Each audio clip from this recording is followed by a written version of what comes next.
Hey everyone, welcome back. In today's tutorial, I'll show you how to link your Instagram account to TikTok. There are actually two ways to do this, so let's jump right in. First, let's open up the TikTok app. For the first method, go to your profile by tapping on the icon in the bottom right corner of the screen. This will take you to your profile page. From here, click on Edit Profile and scroll down until you find the section for social media accounts, like Instagram. Tap on the Instagram option, and you'll be prompted to log into your Instagram account. However, for some users, this might not work due to an error. If that's the case, don't worry. I've got an alternative method for you.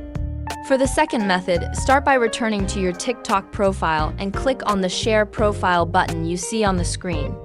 Then, tap on the Copy Link option. Once you've copied the link, head over to your Instagram account. In Instagram, go to your profile by tapping on the icon in the bottom right corner. Once there, click on Edit Profile. Now, in the website section of your Instagram profile, paste the TikTok link you just copied. Tap Add Link, and then select the Add External Link option.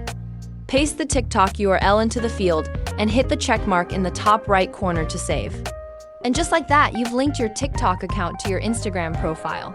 That's all for today's video. If you found this helpful, feel free to leave your questions in the comments below. Don't forget to like the video and subscribe using the link in the description. See you in the next one.